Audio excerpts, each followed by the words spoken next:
Hello everybody, I'm still sick.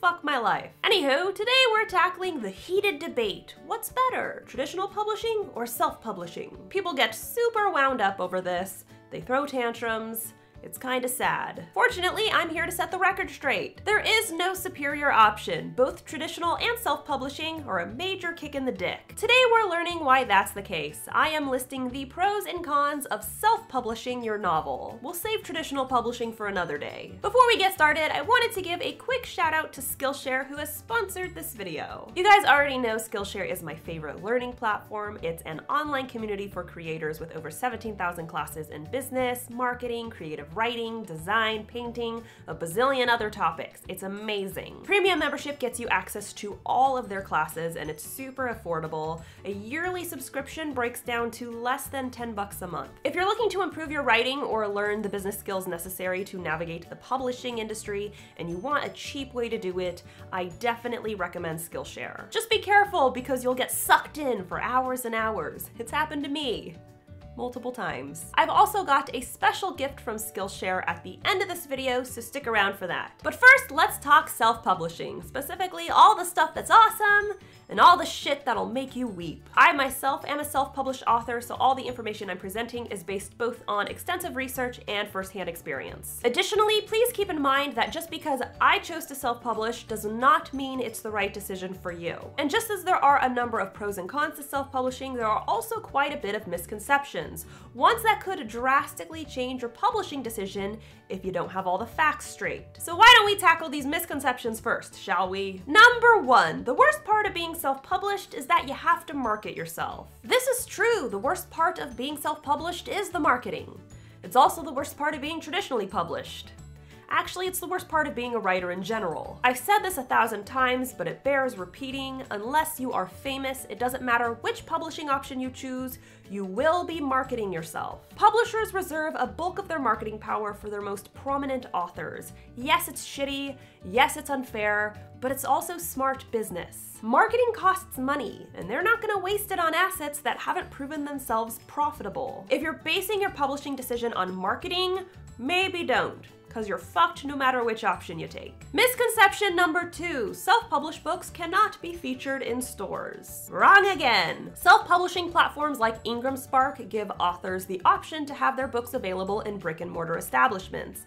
And many stores offer consignment programs that allow indies to sell their work. However, a lot of self-published authors choose to have their books not featured in stores. But why? For starters, it's expensive. Indie authors retain a much smaller profit if their books are featured in stores because the store is entitled to a cut. Second, bookstores are a dying breed. A vast majority of readers purchase their books online. At this point, the main reason authors like to have a bookstore presence is for self-affirmation. Look, my book's in a store. Pretty cool, right? And misconception number three, self-publishing is better because you can release novels much quicker. It's true that you can release a book quicker via self-publishing, but that's not a good thing. There's a reason books take so long to publish. It's because quality takes time. One of the reasons some people look down on self-publishing is because a lot of writers rush their content. They pump out books without enlisting beta readers, without hiring an editor or a proofreader, and it shows. Just because the option is available to you doesn't mean you gotta take it. I have the option to drown myself in the bathtub every day, yet here I am, alive and breathing. Well, mostly alive. I am sick after all. Writing and publishing quickly is not impressive. It's a red flag. So please, I beg you, take your time. If you decide to rush the process, well, enjoy the reviews. Now that that's out of the way, let's get to the major pros and cons of self-publishing your novel. Pro number one, retaining creative control. If you're a self-published writer, you're your own fucking boss. You get to write whatever story you want to write. It doesn't matter if it's marketable or trendy. Do you? You're not contractually obligated to a specific prompt. You don't have anyone dictating your content. You can write whatever you please. This is not always the case with traditionally published writers. Yes, a lot of suggestions a publisher makes will be for the benefit of the story, but even more will be for the benefit of their business. If you self-publish, you don't have to worry about compromising your creative integrity unless you choose to. Con number one, retaining financial control. If you're self-publishing your novel, you have to pay for everything. Everything. Professional editor? Gotta pay for it. Cover art? Paying for that too. Copyright, sensitivity reader, marketing team, proofread, whatever else you need along the way. Whip out your wallet, you're gonna need it. Think of being an indie author as being an entrepreneur. You're in the business of creating, marketing, and selling books. And in order to create quality books that people will want to buy, you need to invest in it. The easiest way to deal with this con is 1, to budget, and 2, to get a day job, like most writers do, especially if they're not making money off their work. Pro number 2, higher royalties. Royalty rates vary, but depending on the platform, a lot of self-published authors retain 60 to 70% of their profits for ebooks. However, based on my research, a lot of big publishers only award their authors 25% of their ebook profits.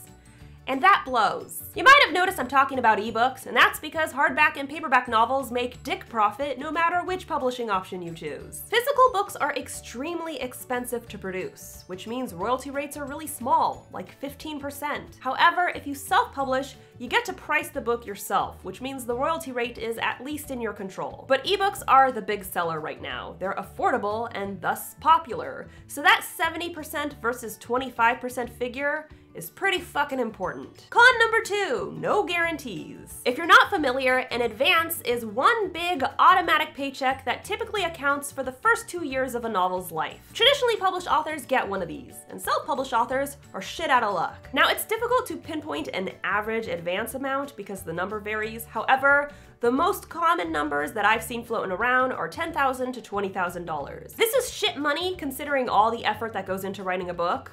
But it's also guaranteed shit money, something self-published authors do not get. That means if a traditionally published author doesn't sell, what the fuck ever, they still got their paycheck. If a self-published author doesn't sell, oh well, sucks to be them. It's also important to note that most small publishing houses do not offer advances. So if you sign with one of them, consider yourself in the same boat as self-published authors. Pro number 3, complete business responsibility. You get to pick the release date, you get to choose your cover artist, you get to choose your editor. Have a great idea for a book trailer? Fantastic, make it happen. Want to sell signed copies of your novel? You can totally do that. Did you know there are certain times of the year that are considered dead months for releasing media? January, I'm looking at you. Self-published authors don't have to worry about someone purposely releasing their novel at a terrible time because they get to make that decision themselves. They don't have to ask permission to share excerpts. They don't have to request copies of their own novel. Nothing ever has to happen that they don't approve of. This is your book, baby. You make the rules. Con number 3,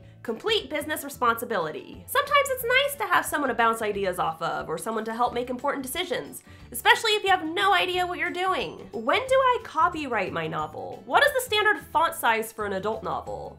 What about a young adult novel? Which day of the week do releases typically fall on? Why can't I breathe? Is this normal? Should I call a doctor?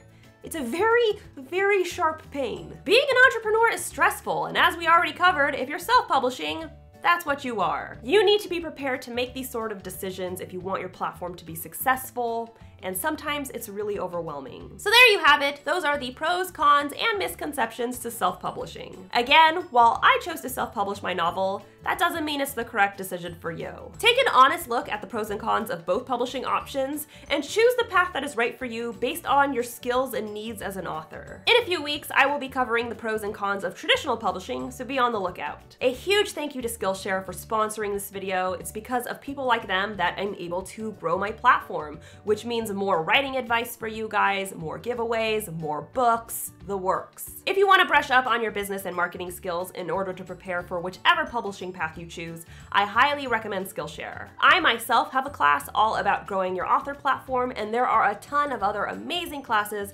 featuring a wealth of information. And Skillshare is making it even easier to join in on the action. They are offering 2 months of Skillshare Premium for just— Don't you just love it when your camera cuts out right when you're about to say something super important? I know I do.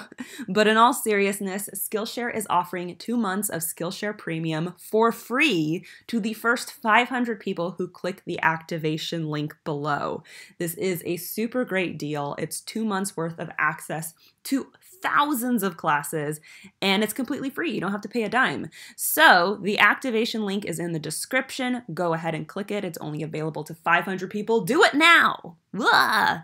Okay, back to the video. Don't forget to subscribe to my channel. I post new videos on Mondays and Wednesdays, and if you want to be alerted as soon as I upload, you know what I'm gonna say.